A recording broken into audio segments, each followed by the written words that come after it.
Alors Darius, il y a donc bel et bien aujourd'hui un parallèle entre l'actualité de ce Brexit et la Suisse, hein. Oui, bonsoir Mohamed. En effet, c'était très frappant d'observer Tony Blair hier soir ici et de comparer à ce qu'il était quand il venait au temps du pouvoir à Davos.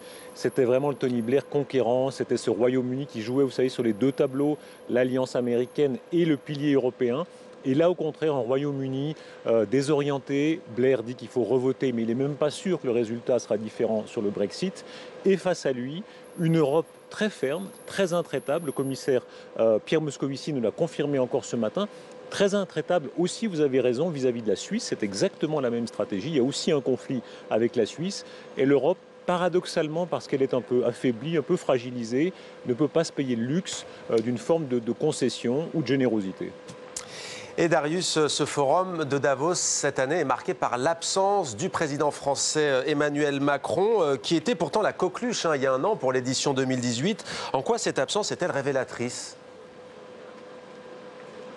Ah, le contraste est très frappant. Quand vous parliez français comme moi à Davos, il y a une année, vous étiez très tendance parce que voilà, c'était l'effet Macron et il y avait une sympathie, un intérêt un peu inhabituel parce que malgré tout, le monde anglo-saxon, notamment, a beaucoup de poids ici. Et puis cette année, on mesure l'effet dévastateur de la crise des Gilets jaunes, c'est-à-dire, surtout du point de vue du monde financier, le retour d'une certaine image de la France, la haine de classe, les mouvements sociaux.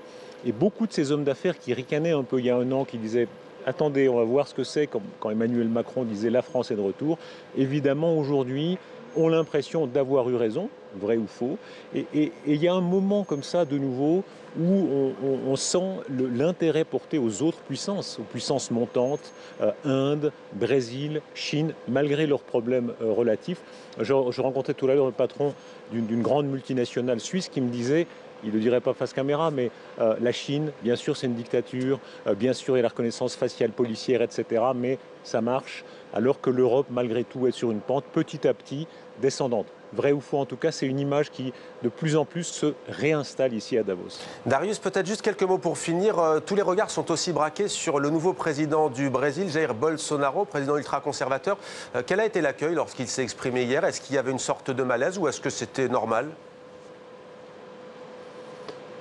Bon, c'est un moment assez curieux parce que le côté militaire réapparu, il a fait un discours assez court, assez haché, et on sent très bien ici le paradoxe dont je vous parlais tout à l'heure, c'est-à-dire il y a vis-à-vis de ces tendances illibérales, comme on dit parfois, évidemment la critique politique, morale, mais en même temps, il y a un tel potentiel économique que dans beaucoup de milieux d'affaires, vis-à-vis des Chinois, vis-à-vis des Russes, vis-à-vis des Indiens, etc., même si on sait tous les problèmes moraux qui existent dans ces pays, on se dit, voilà, l'avenir économique est de leur côté. Et ce combat de valeurs dans les têtes et dans les portefeuilles boursiers, il est évidemment omniprésent ici à Davos. Merci beaucoup Darius, je précise qu'on vous retrouvera dans Kiosque présenté par Sylvia Garcia après-demain vendredi sur TV5 Monde en direct de ce même forum économique mondial de Davos.